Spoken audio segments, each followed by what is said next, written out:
ధ్యాయే రండి వారిపైనే దృష్టి కేంద్రీకరిద్దాం. సర్వ విఘ్నోపశాంతయే అంటే ఎవరంటే సమస్త దుఃఖాలను, కష్టాలను, విఘ్నాలను నివారించేవాడు అని. ఇక్కడ విష్ణువు అంటే అర్థం అంతటా ఉన్నవాడు అని. అన్ని చోట్ల ఉన్నాడు. ఇదే మహావిష్ణువు గురించి చెప్పారు, విఘ్నేశ్వరుడు గురించి చెప్పారు. అయితే ధ్యాయే సర్వ విఘ్నోపశాంతయే దీనికి అర్థం ఏమిటంటే ఆయన్ని ఆరాధిస్తే సమస్త దుఃఖం, కష్టం, విపత్తులు, ఆపదలు, బాధలు, ఆటంకాలకి కారణాలు తొలగిస్తాడు అని. ఇవన్నీ విఘ్నేశ్వరుడి గురించే చెప్పారు. కనుక ఈ శ్లోకం నీ గణపతి దేవుడి గురించే గుండప్ప. ఆయన సూత్రమే ఇది. ఇప్పుడు తెలిసిందా? శుక్లాం పరధరం అంటే ఎవరంటే శ్వేత వస్త్రాలు ధరించేవాడు అని. విష్ణు అంతటా నిండినవాడు అని. సర్వవ్యాపి. శశివర్ణం అంటే ఆయన వర్చస్సు చంద్రబింబం ప్రకాశం కంటే కాంతివంతమైనది అని. చతుర్భుజం అంటే 4 భుజాలున్నాయి అని. ప్రసన్న వదనం ఆయన మొహంలో దయ, కరుణ ఉట్టిపడుతుంటాయి అని. ధ్యాయే రండి వారిపైనే దృష్టి కేంద్రీకరిద్దాం. సర్వ విఘ్నోపశాంతయే అంటే ఎవరంటే సమస్త దుఃఖాలను, కష్టాలను, విఘ్నాలను నివారించేవాడు అని.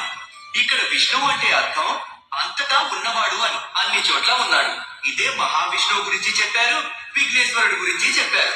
అయితే ధ్యాయే సర్వ విఘ్నోపశాంతయే దీనికి అర్థం ఏమిటంటే ఆయన్ని ఆరాధిస్తే సమస్త దుఃఖం, కష్టం, విపత్తులు, ఆపదలు, బాధలు, ఆటంకాలకి కారణాలు తొలగిస్తాడు అని.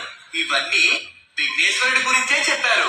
కనుక ఈ శ్లోకం నీ గణపతి దేవుడి గురించే గుండప్ప. ఆయన సూత్రమే ఇది. ఇప్పుడు తెలిసిందా? శుక్లాం పరధరం అంటే ఎవరంటే శ్వేత వస్త్రాలు ధరించేవాడు అని. విష్ణు అంతటా నిండినవాడు అని. సర్వవ్యాపి.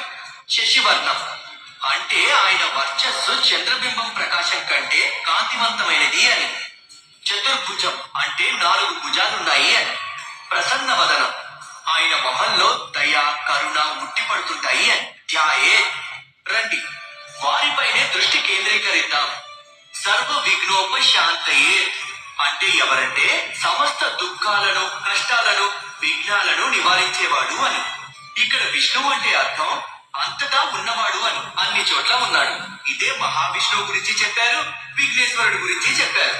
అయితే ధ్యాయే సర్వ విఘ్నోపశాంతయే దీనికి అర్థం ఏమిటంటే ఆయన్ని ఆరాధిస్తే సమస్త దుఃఖం, కష్టం, విపత్తులు, ఆపదలు, బాధలు, ఆటంకాలకి కారణాలు తొలగిస్తాడు అని.